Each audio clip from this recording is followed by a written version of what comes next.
All right, so what prompted that question is that a lot of times, countless thoughts go through our minds. Sometimes we even think something like, oh my goodness, did I just think this? We don't even remember some of the things that that goes through our mind. It could just be a flash within a second. It comes and then it goes. Some good, some not so good. So apparently, if I do not have a control over what comes and goes, it could be something that I just saw. It could be something that happened, and something, so that apparently triggered that thought. But that thought didn't stay for more than a second or a minute. How am I accountable for that? No, you are not accountable for that. That is not thought. So, when you are tuning your radio or your TV, for example, and then especially radio that's come on with radio, is radio still common? Anyway, so yes, it is. You are scanning through all of the frequencies. As you are turning the dial, so as long as it does not hold long enough on a particular frequency for you to hear, as long as it's just passing through, no, that is not counted as thought. Okay. So it becomes thought when you dwell on it. For example, you start tuning, you tune, and then you get a particular frequency and you go back and you stay there and you hear that particular station. You dwell there. That is thought. So it's okay for your mind to temporarily scan through. But we should now be conscious, having known this, that it's important that we deliberately dwell on the kind of thoughts that would bring the kind of results that we desire, and not just submit ourselves. When they say guide your mind or guide your heart, that's exactly what it means. So we don't just dwell on any kind of thoughts that we should be scanning through and not dwelling. Sometimes you remember, even happens to me, sometimes I remember things that happened 20, 19, 17 years ago, and I'm tempted to dwell there. And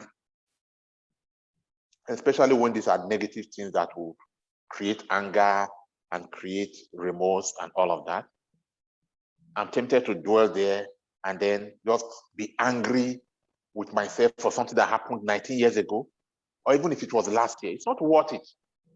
So I remember this and I quickly tune out of that thought into something that should elevate me and tune me into the frequency, I don't know if it's right to use that word now, of happiness. Because it is what I feel that I attract. It is the kind of thoughts that I release within me that is formed around me. So this just means that you should be conscious of what we think and what we dwell on.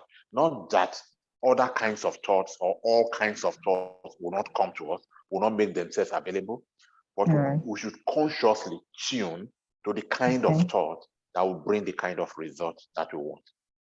So if we want to be sad and moody, it's easy. Just let us tune to thought or happiness in the past that will get us into that mood. And then before you know it, we're angry, even with people that have moved on with their life.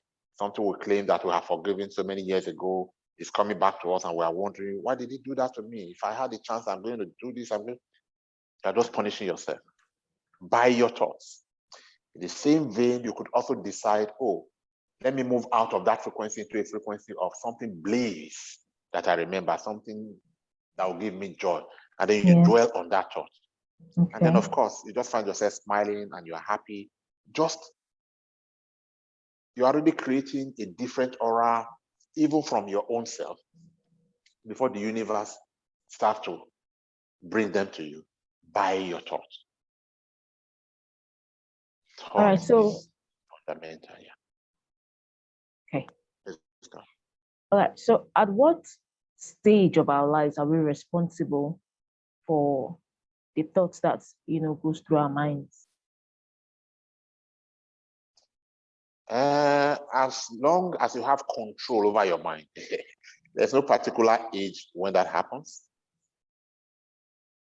As long as you have control over your mind. So as a child, it is generally believed that You are too young to understand what it means to have control over your mind.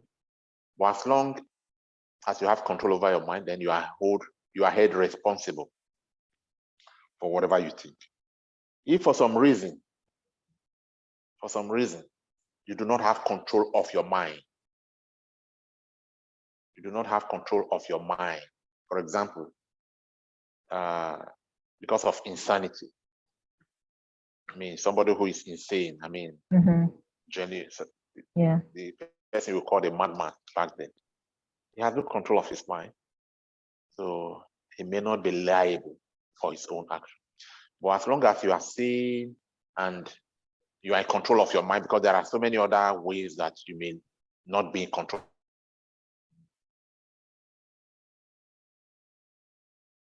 Responsible. So I'm not talking about you deliberately going on drug or going on alcohol just to lose control of your mind temporarily. You are still responsible because it was not taken from you. So it's not age thing. These things are not about age. I mean, physical age. I mean, material age. Because one person may attain maturity at 15, 16.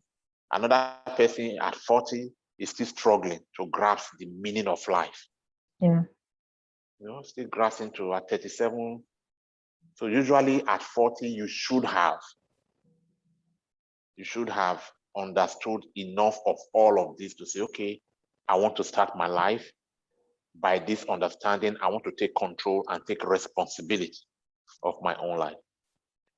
All right, so that's why usually there are many talks about being 40. Life begins at 40, a fool at 40 is a fool forever, and all of that. Usually at that age, but it's not rigidly so. It could happen much earlier.